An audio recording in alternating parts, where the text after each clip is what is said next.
Your host, as always, Wolfman Grim Reaper here today. So, in today is the 420th video. I would have liked having meticulously planned. I would have delayed this to April 20th, the 20th day of April, the fourth month within the year, April 20th, 420. I would have delayed it to that and set up a premiere where it was to premiere 20 minutes after 4 o'clock at 4:20 p.m., which is 20 minutes after 4 o'clock. I would have meticulously and very neatly and meticulously planned everything to be 20 minutes after 4 o'clock. I would have likely done it at around 1 to 2:50, if not 3:05 in the afternoon. I would have set it to that and then had it set up as a premiere 20 minutes after 4 o'clock on April 20th. It's a 420th video and probably done 420, 2420, 2420. That's a lot of pot. Blaze it, 420, 420 blaze it. I would have done a whole lot of jokes. I would have done a hell of a lot of jokes. Done some hella hydro jokes, despite the fact that I have never smoked it. But in honor of those 98 subscribers, and it might be short-lived, it might possibly be, but I don't want it to be, but I've had it before and it's been a short-lived success, but this time hopefully a longer-lived success to greater fruition. 98 subscribers, and even those that come 420, I won't be having the chronic, but I will have the booze.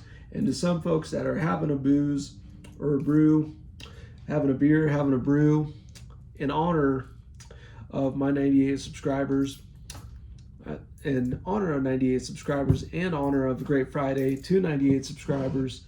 I mean, the good life, you know. It will feel like Baxter Springs. It will feel like Galena. It feels like Baxter Springs. It feels like Galena. It feels like Riverton. It feels like Kansas Route 66 towns. All three towns of Kansas Route 66. It feels like those. It can even feel like Amarillo at the Pizza Planet, thinking you're at the real life Pizza Planet in Amarillo, Texas. The good life can feel like that, you know. That's what I'll say. And anyway, I got a fine Pilsner beer here. Miller Lite fine Pilsner beer. And I'm okay with the fact that I would have liked to haven't gotten a regular Miller, like Miller Genuine Draft, or if not the Miller High Life. But I'm okay with the Miller Lite. I just hope it doesn't matter. I'm glad I'm not in a bar with a bartender saying, "You don't want regular Miller?" Regular Miller, and I tell them, "Well, I just want a Miller Lite." Miller Lite, despite the fact that, in spite of you saying, despite the fact that you probably don't have regular Miller, even if you did have regular Miller, I'm just going for a Miller Lite. So can I get that? And they're like, Miller Lite for the wussy. Even though I would have gone ahead and said the bad word anyway. But I was trying to talk like all the stoner youth of today. Even though I call myself a curve edge to the straight edgers of youth of today, but if there are straight edgers that aren't prudes about me being curved edge, I'm okay with it, but whatever. But anyway, I gotta get drinking. So anyway, 98 subscribers, 420 videos. It's ironic. I won't be having any of the chronic, but I will have the brew. I will have the booze. I will have the brew. I'm going to have a brew, Friday night brew. Have a Friday night brew, but I gotta load up beforehand before I take my first swig.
Had to get my B12 gummies in.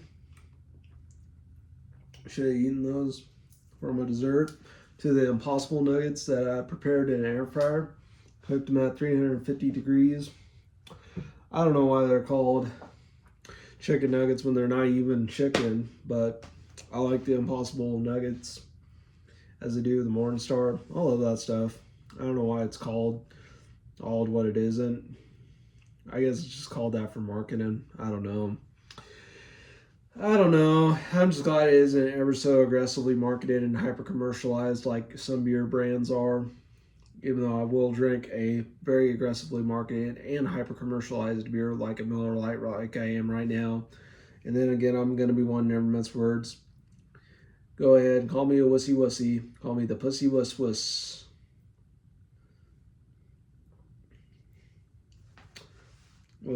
Call me a weakling for not drinking a regular Miller when I'm drinking a Miller Lite.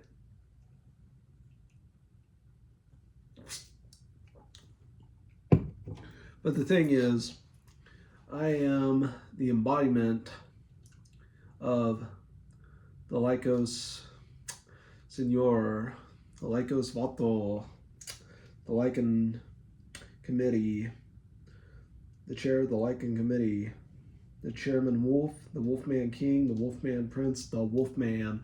I have many titles. And just because I drink a light beer does not make me any lesser or any weaker to those titles. I proudly speak for myself as the Chairman Wolf. I proudly speak for myself as the Wolfman King. I will proudly say that the Wolfman King as are the Wolfman Prince are interchangeable titles. And I use both titles and I go by both titles and I interchange them. And the King and Prince deals of Wolfman are interchangeable. I will, in another video, explain why the King and Prince titles are interchangeable. And I got the 3 rings, the wolf, and I got the 3 rings right here. This is a wolf. If you look closely, they're all wolves. I got a ring, size 7 ring that looks elegant on my pinky, a size 9 ring that looks elegant on my middle finger, and I got a size 10 ring that looks elegant on my index finger. I just need to get a size 8 ring of some sort that will look elegant on my ring finger. But, and I don't have my wolf earrings in, but I have them, but I can only wear them for a short period or good intervals of time.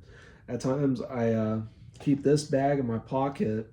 I have my wolf earrings in it. Sometimes I swap out these earrings because I love to wear my earrings sometimes, and occasionally whenever I take off my 2 rings here, my watch and my bracelet, sometimes I leave my pinky ring on and my earrings in, or sometimes I take off all rings and my watch and leave my bracelet on while still leaving my earrings in, or just sometimes take everything off and leave behind a set of earrings and then take them out before I go to bed. That's just some things with me, but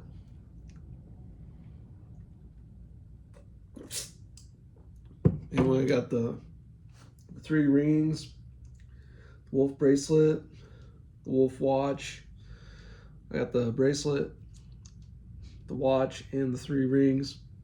I will take these out and put in my wolf earrings for a bit. I'm gonna wear them real seriously for a real serious time or a real seriously long time, but anyway, 98 subscribers, 420 videos. I mean, I know I probably would have done every joke to blaze it, despite never blazing it, despite never smoking, and despite having never, and even despite living in great proximity to state lines, and the fact that even if I decided to have a big Nevada trip in Vegas to see the Punk Rock Museum and such, I could smoke on the chronic all I want without getting in trouble in Nevada as I could in Missouri. Kansas, I wish there was more effort made to legalize marijuana and even to criminalize smoking weed and not have to worry about it, because I just think that all the big smear campaigns that were a big thing from back in the 30s and such, all those smear campaigns and everything were just nothing but propaganda to get people to not smoke weed. And the fact that the DEA has continued to call marijuana a Schedule 1 substance, meaning a highly addictive substance with no medical use, despite the fact that many things of archaeology, archaeological evidence, science, and other such things have came to the idea that there is more accepted or acceptable medical usage in marijuana, and marijuana can be used in some fields of medicine and such, and it should be considered a Schedule 4, sometimes Schedule 3, but Schedule 4. And Schedule 4 drugs include a lot of testosterone and anabolic steroids, or actually these Schedule 4 drugs. Most steroids and testosterone, estrogen, hormone drugs, and other such things are actually Schedule 4 drugs. And the fact that marijuana is, even regardless, I mean, putting it in Schedule 3, it'd have a lot to do with Vicodin being in it, because Schedule 3 drugs have a lot to do with Vicodin. Schedule 5 have a lot to do with codeine. Schedule 2 is that while the drugs are highly addictive, there's still some medical use. And then the most addictive drugs, a lot, LSD and heroin, I mean, are Schedule 1. And marijuana, from the knowledge that has came to our surface and the efforts in legalizing it and such, that there is actually medical usage for it. And also, why can't we put more education in heroin being a Schedule 2 drug, and revise it from Schedule 1 to Schedule 2? I mean, there's so much kind of nonsense and just a bunch of horse crap monkey business that I do not agree with. I mean, I'm not obsessed with drugs or anything. The thing is, I'm obsessed with the idea of putting money in education and spending money on education, even if it seems bad and irresponsible. And the fact that taxpayers' money is put into all those people in jail on the grounds of mass incarceration from improper criminalization that isn't even real or realistic, or ideas of criminality that aren't even real and realistic, that stemmed from mass incarceration over the war on drugs. I would love to do videos where I just flat out condemn it, talking where I never mince words, just flat out condemn it and point out why it's futile, why it's ineffective, and why it's ever so ineffective.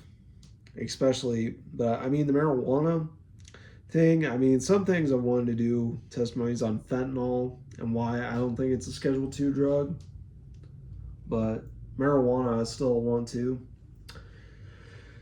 And some of it is because I've told so much weed jokes and weed humor, and I've heard so many songs. I've heard rappers rapping about marijuana. I've heard country singers singing about marijuana. I've heard all kinds of things like that before, and I've even came to the idea of such humor and such jokes live rent-free in my head. That is what happens.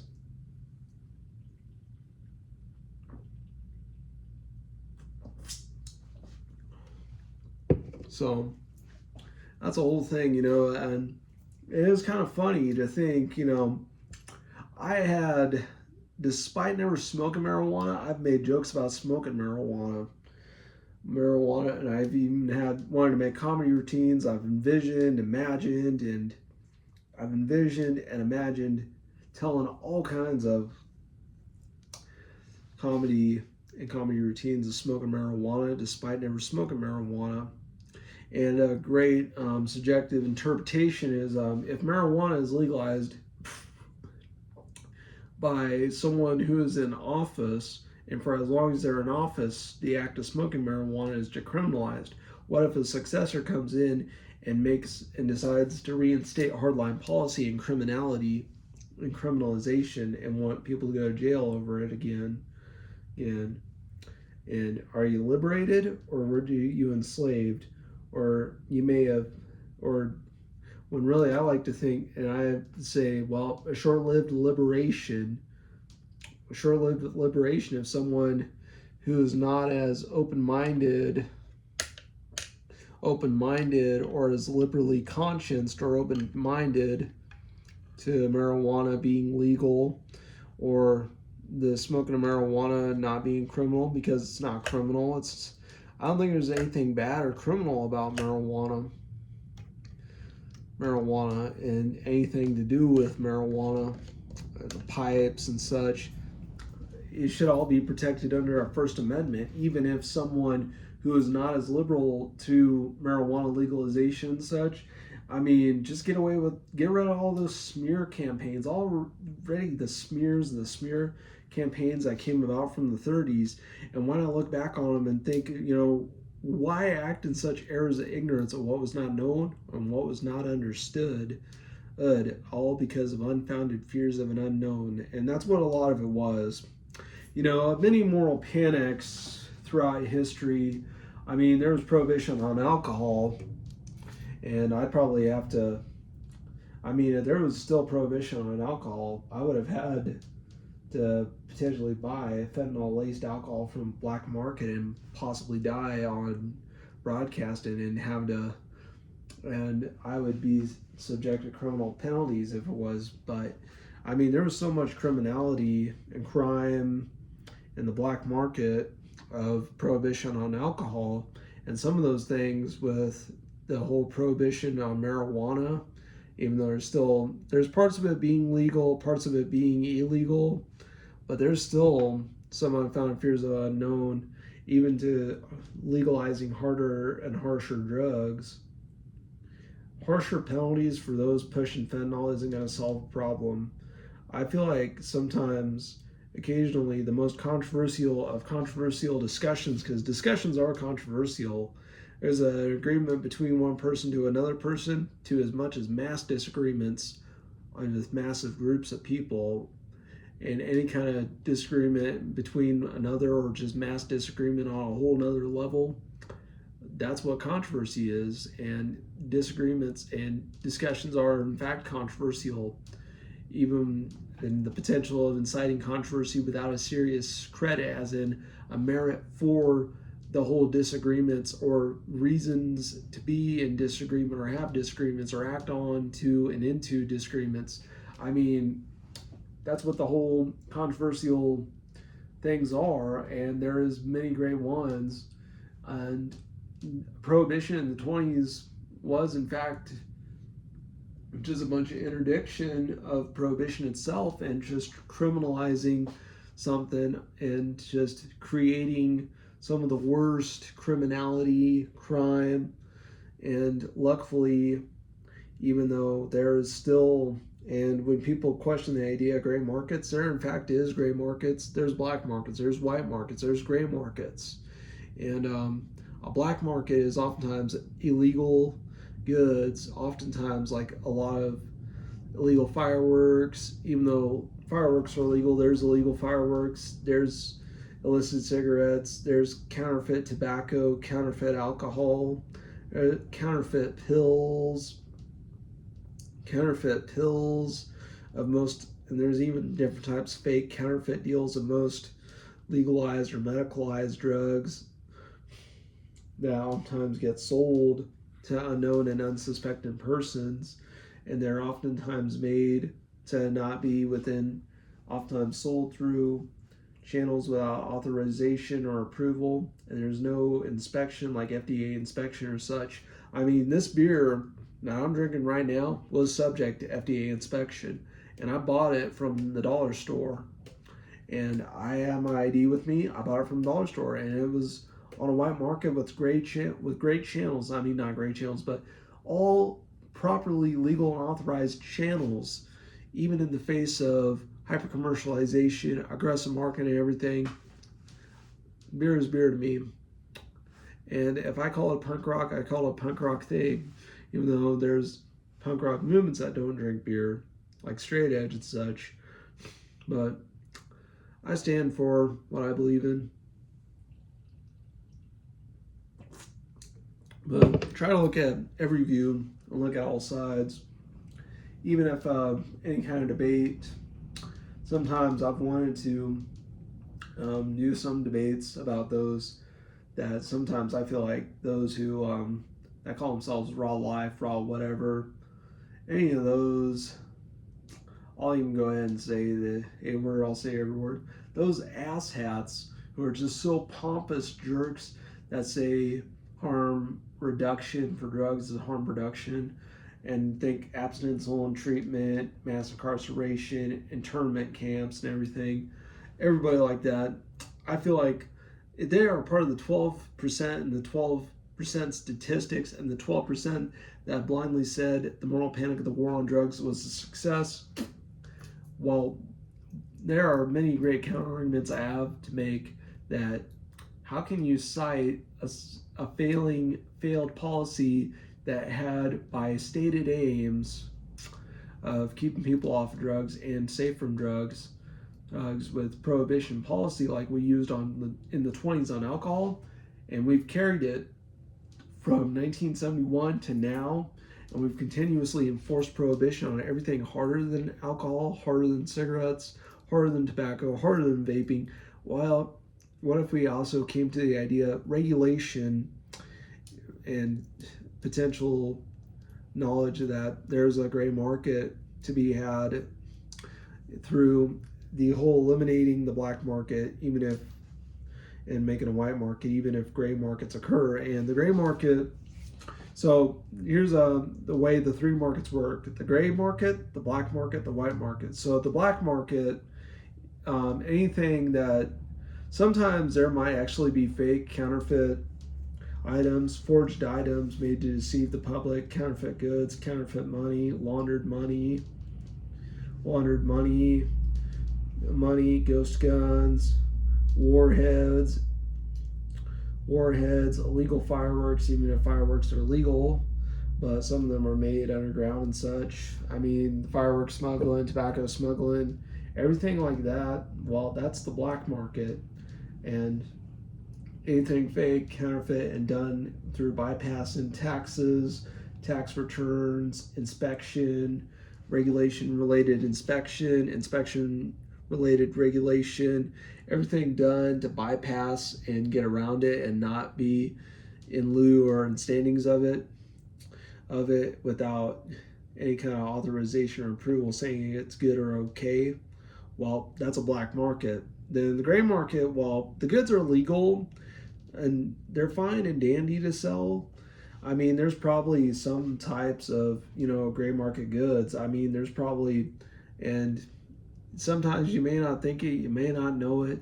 There's a potential that you probably bought something off the gray market. I don't know if it's necessarily illegal or bad, but what happens is that the gray market, I mean, yes, the items are legal to sell and legal to own and sell, but a lot of times the channels of purchase and transactions for those goods, any kind of purchase and transactions for goods that are legal but yet done through unauthorized channels, well, that's the gray market.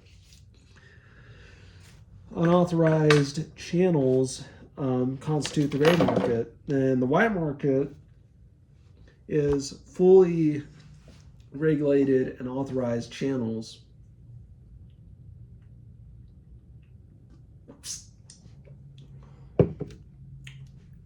Is what happens. So, and I've been perceived as an encyclopedia, things that are interesting or I find interesting or I know to be interested.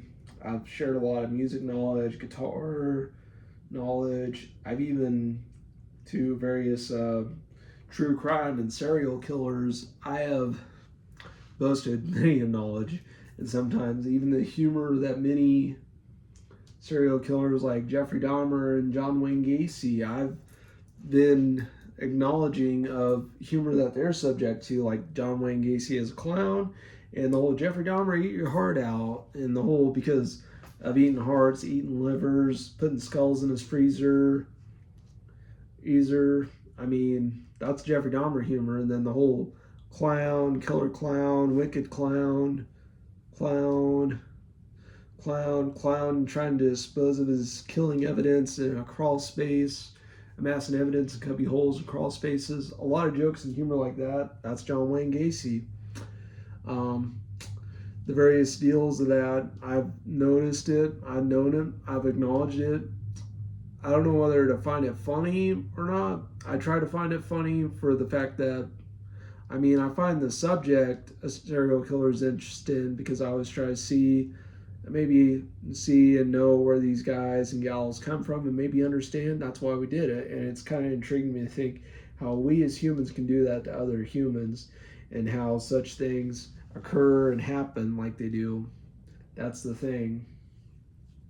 So that's why I find the subject of serial killers interesting. And at times I've eased it and curtailed it because I don't want my sanity questioned. I'm perfectly sane. I can think and feel for myself in reasonable, practical, and logical ways. I can talk the most insane things. I can talk some of the most insane things you could ever imagine. The most insane things of true crime, of criminality. I can quote some of the most wild comedy routines of George Carlin, even though there's probably a couple times some people thought you needed a sanity test as in to determine if he had a good sound of mind or not. And there's probably some guys that and gals and serial killers that sometimes, especially ones that hold a day job, even in the belief that they had talked to some kind of demon like Earl Richmond, who was a drill sergeant. He is still a drill sergeant, even though he was dishonorably discharged from Fort Dix, and prompted belief that he talked to a demon from my family. My grandma, she thought he did, but yeah, he probably did. And I'll just go with that. But yeah, he was still a drill sergeant in the Army. Also, it's kind of raining, so there's that. Yeah, and I find it interesting. And I may, at times, live a little high octane, live a little large, but I can learn to slow down and ease myself, curtail myself, slow down, and appreciate what I have while I have it, because one day I may miss it when it's gone. The thing is, I try not to jump to conclusions. I try not to be a prude and jump to conclusions. I try to avoid being a conclusion jumping prude. I try to be considerate, try to be polite. I may at times when I'm being descriptive, and I probably have at times tried to be descriptive, but I get perceived wrong. And I don't like that. I don't like getting received wrong, especially when I'm being descriptive and using adjectives. And some of the most wild men, probably the most sane from everybody, like Tom Araya, he admitted having a twisted mind.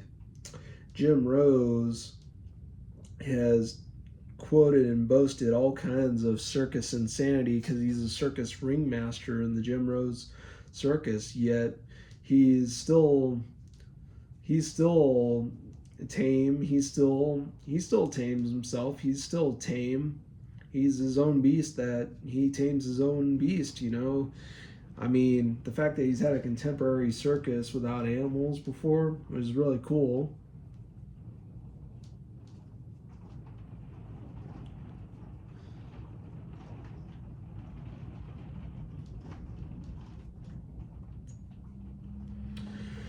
And he's really wild. He's quite wily, and I admit and say, he does have his sanity. He has his insanity, but that's just Jim Rose. And he's probably weirder than Weird Al. And Weird Al Yankovic's weird. Oh, yes, he is weird. But he's just a plain and simple guy who once lived in Amish paradise. But yet he still had his moments that were very unbecoming of the Amish paradise he was in. Wearing an Ed Hardy shirt with orange pants because he's tacky like that, or wearing belt with suspenders, and having sequined Crocs and glitter Uggs, orange pants with an Ed Hardy shirt, because he's tacky like that. tag you like that. And he knows the beginning of a saga, makes an ode to a superhero. Makes an ode to a superhero. Takes better care of his pancreas, and boasted on UHF, on ultra high frequencies of UHF. Plus, he takes better care of his pancreas than I do. And I'm abusing mine with a beer. But anyway, he takes care of his pancreas, makes ode to a superhero. Even if he does abuse his pancreas for getting trapped in the drive-thru, which, and that's ever such a thing, getting trapped in the drive-thru. But I'll tell the beginning of a saga and get training from Yoda and take advice to from Yoda to not get trapped in the drive-thru.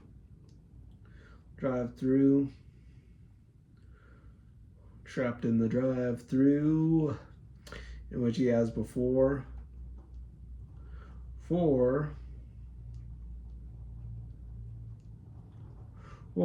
But the thing is that even if he does get his meal, despite him, even if he does get out of the trap of being trapped in a drive-thru, he'll still eat whatever he ordered. He'll eat it and not debate, just eat it.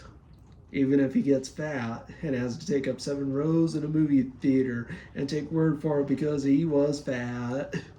Shame on, really, really fat and a nerd. Oh no. Because he wanted to roll with gangsters, but he was too white and nerdy.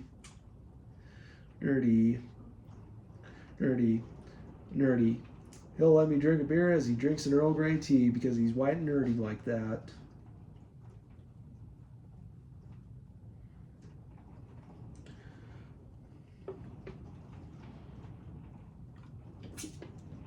Even as he and another one ride the bus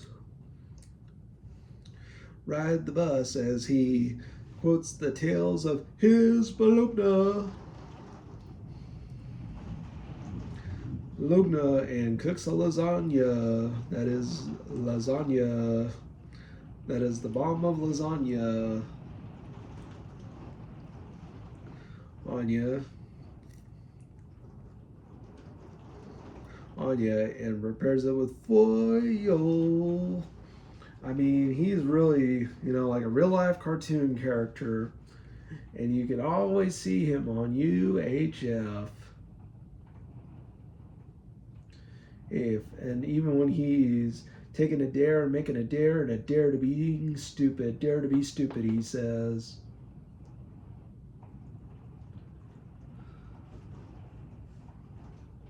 As he takes up a smell in Nirvana, that isn't it. Smell like his humor that isn't Nirvana or a teen spirit.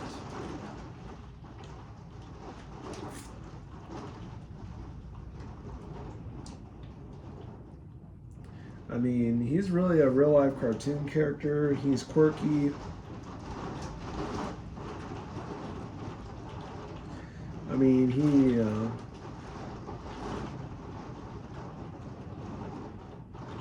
he's really quite a guy. Boy, is it raining.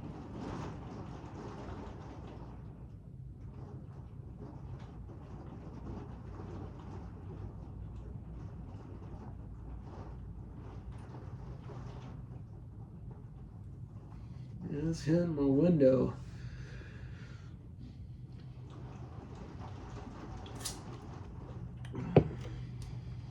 So, yeah, anyway, Weird Al Yankovic, he's abnormal, he's unusual, he's weird. Oh no, not Weird Al. Weird Al Yankovic, I used to listen to his songs White Dirty as I did Fat. I used to listen to both songs, and I listened to them all the time. I did acknowledge his name. I did try to, and I never really did it good enough or well enough to put 2 and 2 together. It wasn't until later down the road when I was listening to songs like Trapped in the Drive-Thru, The Saga Begins. I did go back and listen to other songs like, I think I did go back and listen to White and Nerdy as I did Fat, White and Nerdy. And then I started puzzle piecing everything to Fat, White Nerdy, Trapped in the Drive-Thru, The Saga Begins.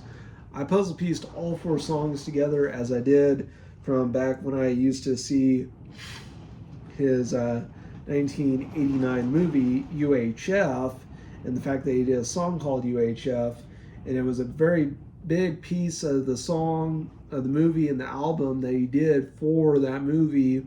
And in 1989, his name, Weird Al, UHF, the song, the movie, the fact that I used to see it on Netflix. I mean, I started going back and I was puzzle piecing everything, and I started coming to more so noticing him, acknowledging him, and I even was getting good enough and well enough as to an idea of who and what he was. And I even, in recent times, that time and time again, I've been able to put a 2 and 2 together of who he is, you know. I mean, I've done it. Even when it came to Lost on Jeopardy, Jurassic Park, Lost on Jeopardy, Jurassic Park, the Amish Paradise, and the whole fiasco, and Coolio's Amish fiasco, as I call it, because the controversy that few Amish people heard it, but Coolio felt it desecrated his song. I mean, and I even once had an Amish fiasco myself. Strange Amishmen have been in the house. You should have told me otherwise. In a text message I get, and I will admit I had one. It was actually a little funny though, but I mean, I admit I don't know who was really at fault for the whole Amish fiasco, but I will admit and say, hey, when it comes to Amish fiascos, hey, I wasn't the only guy with an Amish fiasco. You weren't the only, even Tom Amish, she wasn't the only one with an Amish fiasco. There could have been some women in Coolio's life who got mad over Amish Paradise by Weird Al Yankovic and the whole ensuing controversy. They felt it desecrated his song, and there was a letter that didn't get returned. And then he went on a 2016 interview bringing up how he parodied Michael Jackson. He was okay that, and then got over himself over him parodying his song, and then went on to admit and say, I did something stupid. And he even admitted it was, and there's probably some good reason to have admitted and make an admission in admitting he did something bad, and there was a great wrongdoing. And yeah, he had some clerical error that he just, I mean, he took what was meant to be funny and humor. I mean, Al didn't have to get permission from the artist for parodies, but he did so as to not burn bridges and potentially ruin the careers of others, despite the fact that he made a career off of spoofing others. I mean, he didn't want to jeopardize other people's careers. I mean, he wanted his career to be as good as whoever it was he was spoofing. I mean, that's the kind of guy he was. Shoot, this might be another 40-minute beer video.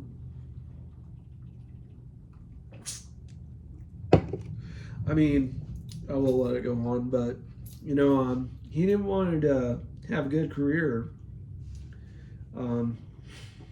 He wanted a good career, and he respected others' wishes to have a good career. He respected both parties, and he respected them greatly, good enough and well enough. He respected the parts and parties well enough that for a good career, anything of a good career, and I might have had some ideas that I felt would have tanked it in my career, and I probably felt like I've had them before, but yeah, I'm still going. I've been going on this for 4 years now. I've had this channel I've had this account since March 28th of 2019, and this is getting to be, I'm about to hit 6 years of my account. I'm about to hit a 6-year milestone. I'm getting close to hitting a 6-year milestone. I'm getting pretty close. I mean, it's already March, Friday the 14th. It's Friday the 14th of March. Is what I'm about to say right now, is that it's a Friday the 14th of March. I'm almost at 6 years. I hopefully plan to do a video. I'm going to release it on March 28th and say 6 years my account has reached, despite the fact that I didn't even post videos and I don't even have anything from 6 years back in 2019. I do, however, have things 5 years back in 2020, throughout 2020 and 2021, all the way up to now 2025. And right now this video is going to be released in 2025. Shoot 42 minutes.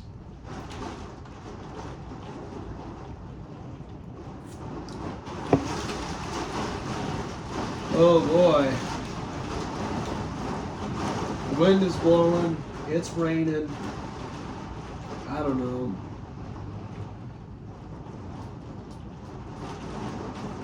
It would be great if any of the heavy rain in Los Angeles and Los Angeles County was hitting Los Angeles hard. My Galena, Kansas area, where I'm living right now, the wind was blowing. The wind was blowing like you would not believe.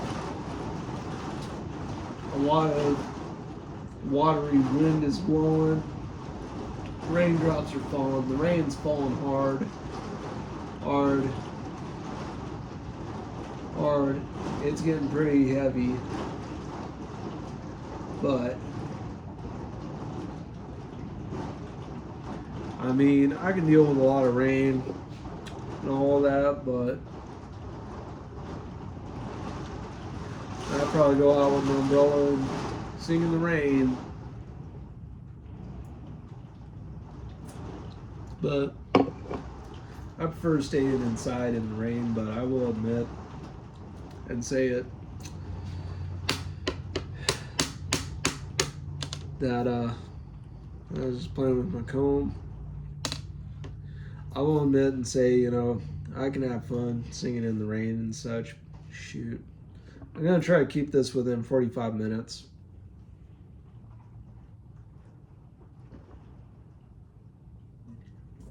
But Friday night beer, Friday night beer, 98 subscribers. Welcome to the good life. Feels like I'm living in Galena. Even if I'm living across the street from something I don't want to live across, I'll just go ahead and say it. Yeah, from a little kid place for the kiddos. Even if I'm living across the street from one and it not really being an actual house or real estate, but I'm okay with it.